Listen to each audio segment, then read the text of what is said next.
நான் இந்த வீடியோவில் சொல்ல போகிற கதையை கேட்டால் கதை கிடையாது, உண்மையான சம்பவங்கள். இந்த கதையை கேட்டால் உங்களுக்கு உண்மையிலேயே தலை சுத்தும். கேட்டு முடித்ததுக்கு பிறகு நீங்கள் என்ன நினைக்கிறீங்கன்றதை மறக்காமல் கமெண்டில் சொல்லுங்கள். போதைப்பொருள் கடத்தல் மன்னன், அண்டர்வேர்ல்டு லீடர்னு சொல்லியெல்லாம் அடையாளப்படுத்தப்பட்ட ஒரு நபர் தான் சில நாட்களுக்கு முதல்ல துபாயில் கைது செய்யப்பட்ட கொண்டராஞ்சின்னு சொல்லி அடையாளப்படுத்தப்பட்டிருக்கிற நபர். கொண்டராஞ்சி துபாயில் கைது செய்யப்பட்டிருக்கிறார். இலங்கைக்கு கூட்டி வரப்படுவார் என்ற மாதிரியான செய்திகள் வெளிவந்திருந்தது. ஆனால் இன்றைக்கு வெளிவந்திருக்கிற ஒரு செய்தி என்னன்னு சொன்னால், கொண்டராஞ்சி துபாயில் கைது செய்யப்பட்டிருந்தார், விசாரணைகள் நடத்தப்பட்டிருந்தது. அதுக்கு பிறகு அவர் விடுதலை செய்யப்பட்டிருக்கிறார். 10 வருஷங்களுக்கான கோல்டன் வீசா, துபாய்க்கான கோல்டன் வீசா அவர் வச்சிருக்கிறார். அவருக்கு நல்ல கவனிப்பு துபாயில் கொடுக்கப்படுது. இதனால நாடு கடத்தப்படுறதுக்கான எந்த விதமான சாத்தியக்கூறும் கிடையாது. கைது செய்யப்பட்டிருந்தாலும் அவர் துபாயில் இப்போ பிணையில் விடுதலை செய்யப்பட்டிருக்கிறார் என்ற ஒரு செய்தி இன்றைக்கு வெளிவந்திருக்கு. அவரும் அவருடைய ஆதரவாளர்களும் துபாயில் இருந்து கொண்டு ஒரு பாட்டு போட்டு ஆடல் பாடல்னு சொல்லி கொண்டாடி மகிழ்கிற காட்சிகளும் சோசியல் மீடியாலையும் ஒரு சில ஊடகங்களையும் வெளிவந்திருந்தது. கொண்டராஞ்சியும் தன்னுடைய மனைவியோட 2 பிள்ளைகளோடையும் இத்தாலிக்கு தப்பி ஓடுறதுக்கு துபாயிலிருந்து இத்தாலிக்கு போறதுக்கு முயற்சி எடுத்தார்.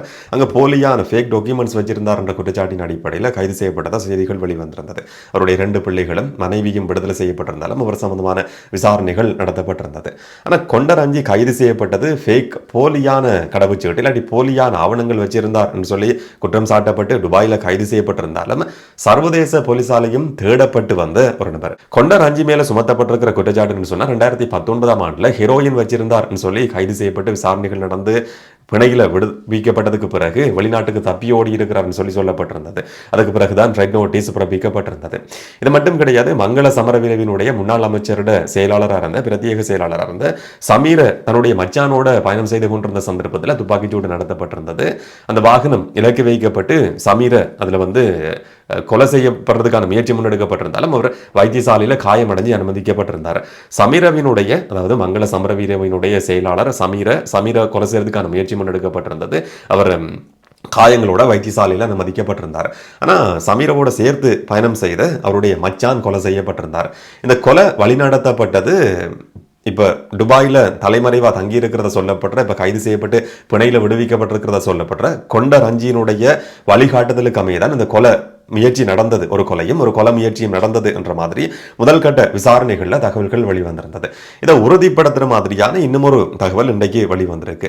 சில நாட்களுக்கு முதல்ல துபாயில கைது செய்யப்பட்ட பாதாள குழுவோட நெருக்கமான தொடர்புகள், பாதாள குழு தலைவர்கள், முக்கியமான நபர்கள் சொல்லி அடையாளப்படுத்தப்படுற புஞ்சா சொல்லப்படுற 52 வயதான ஒரு நபரும், சூட்டி மல்லி சொல்லப்படுற 30 வயதான ஒரு நபரும் கைது செய்யப்பட்டு இலங்கைக்கு கூட்டி வரப்பட்டிருந்தாங்க. அவங்களோட சேர்த்து 56 வயதான ரூபா நிசாமணி டி சில்வா சொல்லப்படுற ஒரு பெண்ணும் கைது செய்யப்பட்டு நிதி மோசடி சம்பந்தமாக கைது செய்யப்பட்டு இலங்கைக்கு 3 பேர் கூட்டி வரப்பட்டிருந்தாங்க. இப்படி கூட்டி வரப்பட்ட நபர்கள் இருந்த ஒருத்தர் 30 வயதான சூட்டி மல்லி. அவர்கிட்ட நடத்தப்பட்ட விசாரணைகளுக்கு பிறகு கலனி குற்றத்தடுப்பு பிரிவுக்கு 90 நாட்கள் இந்த நபரை தடுத்து வச்சு விசாரணை செய்யறதுக்கான அனுமதி கிடைச்சிருக்கு. அவர்கிட்ட நடத்தப்பட்ட விசாரணைகளுக்கு பிறகு தெரிய வந்திருக்கிற தகவல் என்னன்னு சொன்னா, மங்கள சமரவீரவினுடைய செயலாளரை கொலை செய்யறதுக்கான முயற்சி முன்னெடுக்கப்பட்டது என்னுடைய பொஸ்ட வழிகாட்டுதலுக்கு அமையதான் அது நடந்தது. அந்த பொஸ் யாருன்னு கேட்டா கொண்டராஞ்சி சொல்லப்படுற, இப்ப துபாயில தலைமறைவாகி இருக்கிற, விடுதலை செய்யப்பட்டிருக்கிற இந்த நபர்.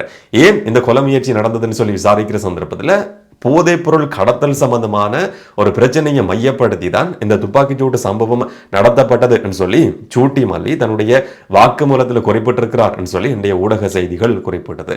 போதைப்பொருள் கடத்தல் சம்பந்தமான பிரச்சனைகளால துப்பாக்கிச்சூட்டு சம்பவங்கள் நடத்தப்படுறது சாதாரணமான ஒரு விஷயம் தான், ஒன்றும் அதிசயப்படுற சம்பவம் கிடையாது இலங்கையை பொறுத்த வரைக்கும். ஆனா இலக்கு வைக்கப்பட்டிருக்கிற நபர் ஒரு முன்னாள் அமைச்சர், மங்கள சமரவீரவினுடைய பிரத்யேகமான செயலாளர். பிரத்யேக செயலாளர் சமீரவுக்கும் போதைப்பொருள் கடத்தலுக்கும் இடையில இருக்கிற தொடர்பு என்ன என்ற ஒரு முக்கியமான கேள்வியும் இருக்கு. இந்த கேள்வி ஒரு பக்கம் இருக்கட்டும். சூட்டி மல்லியோட சேர்த்து இலங்கைக்கு கூட்டி வரப்பட்ட 56 வயதான ஒரு பெண் தான் ரூபா நிசாமணி டி சில்வான்னு சொல்லப்படுற நபர். அன்றைய நாளில் இந்த செய்தி அவங்க கூட்டி வரப்பட்டதுமே நான் சொல்லியிருந்தேன், உறுதிப்படுத்தப்படாத ஊடகங்களில் வெளிவராத ஒரு தகவல் இருக்கு.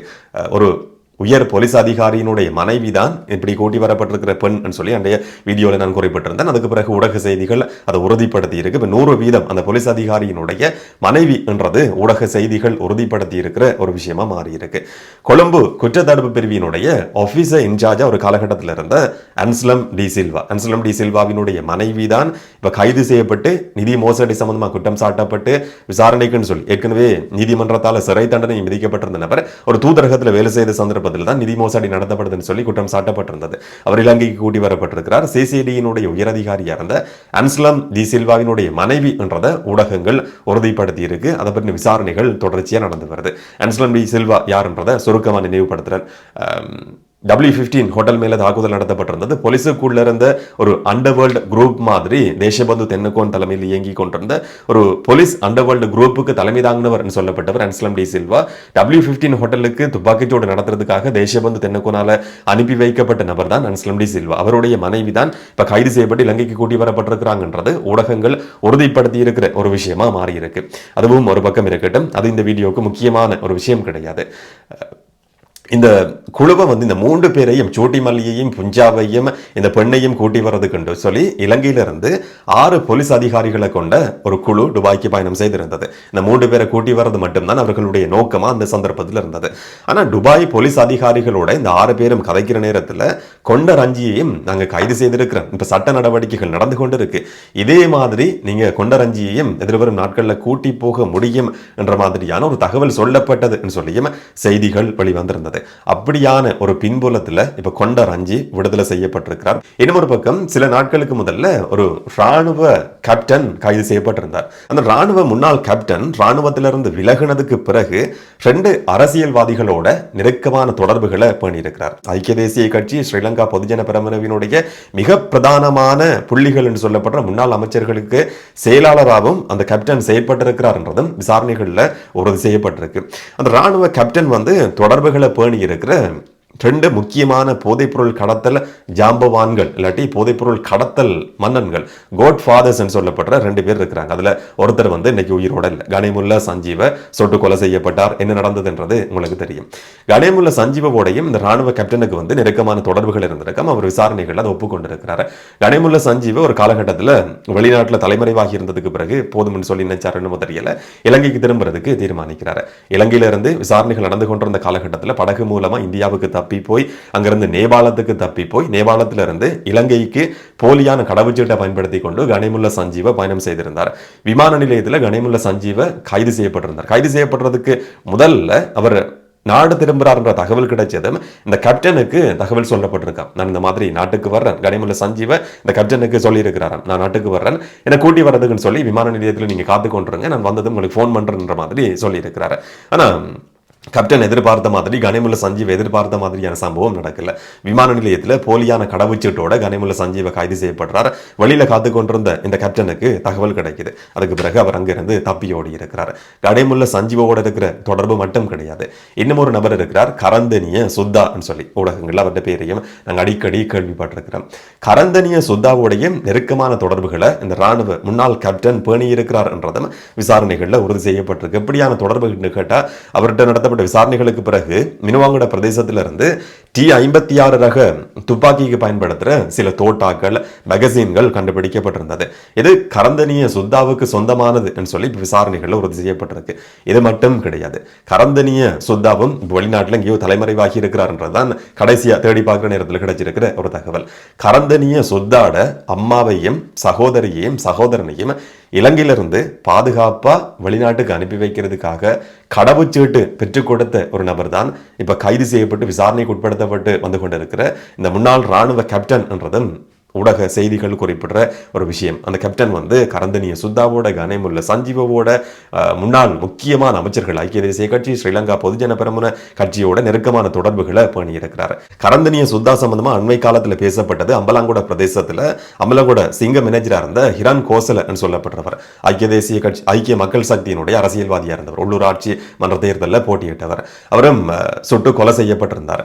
ஹிரான் கோசல சுட்டு கொலை செய்யப்பட்டதுக்கு பின்னால் இருக்கிறது கரந்தனிய சுத்தா என்ற மாதிரி குற்றச்சாட்டு சுமத்தப்பட்டு அதை பற்றின விசாரணைகள் ஒரு பக்கம் நடந்து கொண்டிருக்கு. அந்த கொலையாளிகள் பதுங்கி இருந்தாங்கன்னு சொல்லி கண்டி பிரதேசத்தில் இருக்கிற ஒரு வீடு அடையாளம் காணப்பட்டிருந்தது. அந்த வீடு வேற யாருடையதும் கிடையாது, முன்னாள் போலீஸ் மா அதிபர் தேசபந்து தென்னக்கோனுக்கு சொந்தமானது என்றதும் விசாரணைகளில் தெரிய வந்ததுன்னு சொல்லி செய்திகள் குறிப்பிட்டிருந்தது. அதை பற்றின விசாரணைகள் தொடர்ச்சியாக நடந்து வருது. அந்த வீடு தேசபந்து தென்னக்கோனுக்கு சொந்தமானது என்றது மட்டும் இங்க இருக்கிற அதிர்ச்சியான தகவல் கிடையாது. அதாவது அம்பலாங்கோட பிரதேசத்தில் ஹிரான் கோசல சுட்டு கொலை செய்யப்படுறார். அந்த கொலைக்கு பின்னால் இருந்தது போதைப்பொருள் கடத்தல் மன்னன் சொல்லப்படுற கரந்தனிய சுல்தான் சொல்லி அடையாளப்படுத்தப்பட்டிருந்தது. விசாரணைகளில் ஆரம்பகட்ட விசாரணைகளில் தகவல் தெரிய வந்திருந்தது. துப்பாக்கிதாரிகள் தங்கியிருந்தது கண்டி பிரதேசத்தில் இருக்கிற ஒரு வீட்டில். அந்த வீட்டுக்கு சொந்தக்காரர் தேசபந்து தென்னக்கோன் முன்னாள் போலீஸ் அதிபர் என்றதும் விசாரணைகளில் தெரிய வந்ததா சொல்லப்பட்டிருந்தது. அந்த வீடை தேசபந்து தென்னக்கோனுக்கு கொடுத்தவர் கரந்தனிய சுல்தா சொல்லியும் ஒரு தகவல் வெளிவந்திருந்தது. இலங்கையில் இருக்கிற அரச நிறுவனங்கள் சம்பந்தமா கொஞ்சம் யோசிச்சு பார்க்கலாம். பாதுகாப்பு தரப்பு அரச நிறுவனங்கள் சம்பந்தமா யோசிச்சு பார்க்குற நேரத்தில் இந்த ஒரு சில சம்பவங்களை மட்டுமே வச்சுக்கொண்டு பார்க்குற நேரத்தில் மூச்சு முற்ற மாதிரியான சம்பவங்கள் கதைகள் தான் இப்ப நான் சொல்லி முடிச்சிருக்கிறது. இது ஒரு சில சம்பவங்கள் மட்டும்தான். போலீஸுக்குள்ள, சட்டமாதிபர் திணைக்களத்துக்குள்ள, தூதரகத்துக்குள்ள, இராணுவத்துக்குள்ள இப்படி ஏராளமான சம்பவங்கள், எங்களுக்கு தெரியாத சம்பவங்கள் இப்பவும் கூட நடந்து கொண்டிருந்தாலும் ஆச்சரியப்படுறது கொண்டுமே கிடையாது. இதை பற்றி நீங்க என்ன நினைக்கிறீங்கன்றத மறக்காம கமெண்ட்ல சொல்லுங்க. இன்னும் ஒரு வீடியோல இன்னும் ஒரு தகவலோட சந்திக்கலாம். வணக்கம்.